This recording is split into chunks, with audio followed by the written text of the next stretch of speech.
Bismillahirrahmanirrahim. Assalamualaikum warahmatullahi wabarakatuh. Bagaimana kabarnya anak-anakku sekalian pada hari ini? Alhamdulillah, semoga semuanya selalu dalam keadaan sehat dan semangat ya. Oke, pada pertemuan kali ini kita akan belajar bersama-sama mempelajari materi IPS yang berjudul Redistribusi Pendapatan Nasional. Anak-anakku sekalian, coba perhatikan foto berikut. Nah, foto itu merupakan salah satu contoh tidak meratanya pendapatan masyarakat di Indonesia, di mana masyarakat yang tinggal di apartemen memiliki pendapatan yang lebih dibandingkan dengan warga yang tinggal di lingkungan kumur tersebut. Jadi, jika masalah itu dibiarkan, akan memungkinkan timbulnya dampak negatif seperti kriminalitas. Nah, untuk mengurangi kesenjangan tersebut, ada sebuah usaha yang dilakukan pemerintah. Salah satunya yaitu redistribusi pendapatan negara. Apa sih yang dimaksud dengan redistribusi pendapatan? Mari kita simak bersama-sama. Redistribusi pendapatan yaitu usaha mendistribusikan kembali pendapatan dari masyarakat mampu kepada masyarakat yang kurang mampu. Salah satu caranya yaitu dengan melakukan pungutan pajak. Nah, redistribusi ini merupakan suatu bentuk jaminan sosial dari negara kepada masyarakat. Redistribusi terbagi menjadi dua, yaitu redistribusi vertikal dan horizontal. Redistribusi vertikal ialah kegiatan transfer uang dari orang yang mampu kepada orang yang kurang mampu dari segi finansial. Redistribusi ini dilakukan pemerintah ataupun pribadi. Contoh redistribusi yang dilakukan pemerintah yaitu pungutan pajak kepada masyarakat untuk pembangunan. Maksudnya, pajak yang dipungut pemerintah dari tiap warga negara itu disalurkan dalam bentuk program subsidi pemerintah. Contohnya, ketika kamu belanja di minimarket, barang-barang tersebut merupakan harganya sudah termasuk pajak.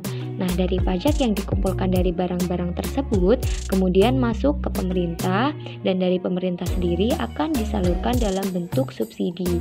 Contohnya seperti bahan bakar premium ataupun tiket kendaraan umum. Contohnya yaitu subsidi dari pemerintah itu menjadikan harga dari bahan bakar dan tiket kendaraan itu menjadi lebih murah.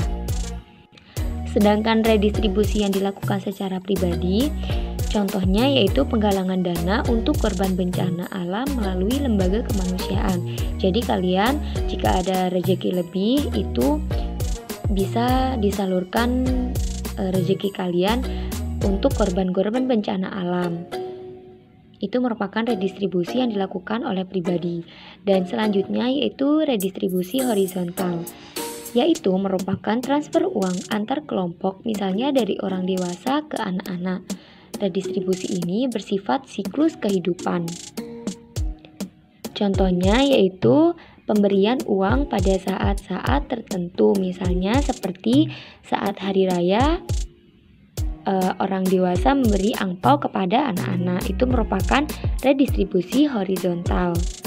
Selanjutnya yaitu program redistribusi untuk pemerataan pendapatan di Indonesia. Nah, kita semua tahu bahwa masih ada kesenjangan ekonomi di Indonesia.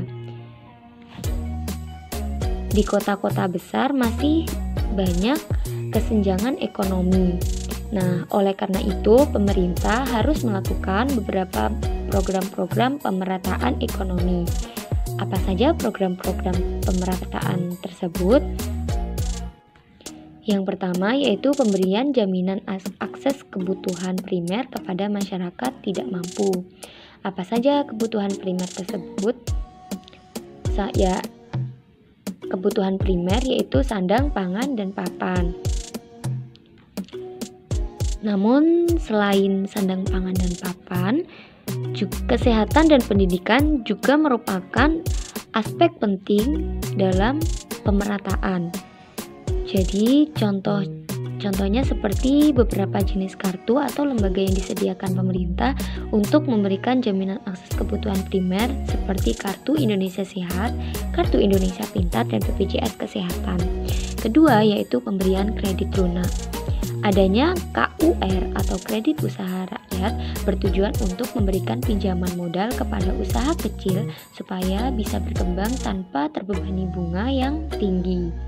Dan yang ketiga yaitu pengembangan industri kecil atau PNPM mandiri.